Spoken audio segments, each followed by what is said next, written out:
Chapitre 4. Maman! Tu es sûre que personne ne va cramer le truc? J'ai tout arrangé, ne t'en fais pas, dit-elle d'un ton calme. Le directeur de l'école où j'ai été transférée est un ancien camarade de classe à ma mère. Elle l'a mis au courant de la situation. J'y vais avec Kasia et Marouchka, parce qu'elle a enfin activé son pouvoir. L'électricité. Lors d'une dispute avec sa mère, qu'elle a malheureusement électrocutée, mais elle va bien heureusement. Déjà 3 sur 8, les ombres, la foudre, la glace. Nos déclencheurs respectifs, la tristesse, la colère et la peur. On est donc dans la classe des spéciaux. Mais quand les gens verront nos dons, ils sauront qu'il y a un problème. Premier jour de cours, on se présente à tour de rôle. Surprise, Aiden est là. Alors c'est un spéciaux. Je me demande bien quel est son don. La matinée se passe à remplir des papiers et la pause du midi, je mange avec mes 2 copines. Je cherche Aiden du regard, mais je ne le vois pas. Il est peut-être parti manger à l'extérieur, dommage. J'aurais aimé avoir une conversation avec lui.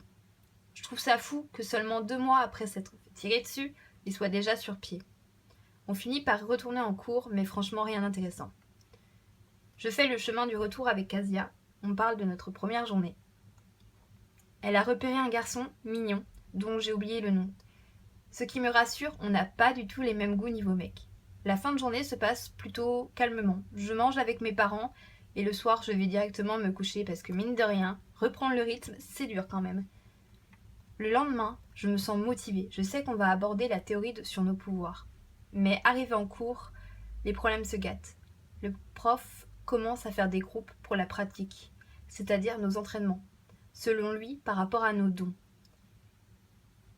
Il nous aurait placés avec telle ou telle personne. Je me retrouve avec une fille qui s'appelle Manon et avec un garçon du nom de Ismaël. Bon, ils ont l'air sympas, mais c'est pas avec eux que j'espérais me retrouver. Le midi, je mange une nouvelle fois avec mes copines, mais en plus, il y a Stanis, le nouveau crush de Kasia. Il parle de tout, de rien. Quant à moi, je repense à une phrase du livre. Nous avons appris à maîtriser nos dons, nous avions dans la vingtaine, même si beaucoup sont morts avant d'avoir fêté leurs 30 ans.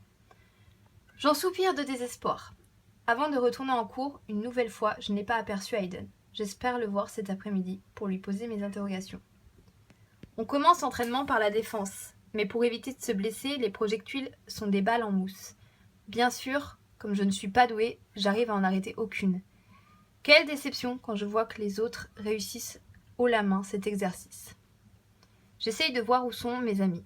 Je remarque Kasia, Marouchka, Stanis et Aiden. Ils avaient également échoué. Serait-ce un signe? Il faut que je me concentre. J'essaye de penser à un souvenir qui me renvoie à une forte émotion. Je pense à la mort de ma grand-mère, quelque chose qui m'a énormément marqué. Le résultat ne se fait pas attendre. Les balles en mousse qui foncent vers moi se retrouvent redirigées contre les personnes qui me les ont lancées à une vitesse fulgurante. Tout le monde me regarde, stupéfait, ce qui me gêne légèrement, mais qui me rend également fière d'avoir réussi l'exercice. Mes collègues d'entraînement sont choqués. Généralement, la défense n'est pas censée permettre de renvoyer l'attaque du lanceur. Bien sûr, je sais pertinemment pourquoi cela se produit. Malgré le fait que je sois dans cette classe, je ne suis pas une spéciaux. Et si je continue comme ça, je serai bientôt démasquée. Mais alors, comment progresser si je me bride ?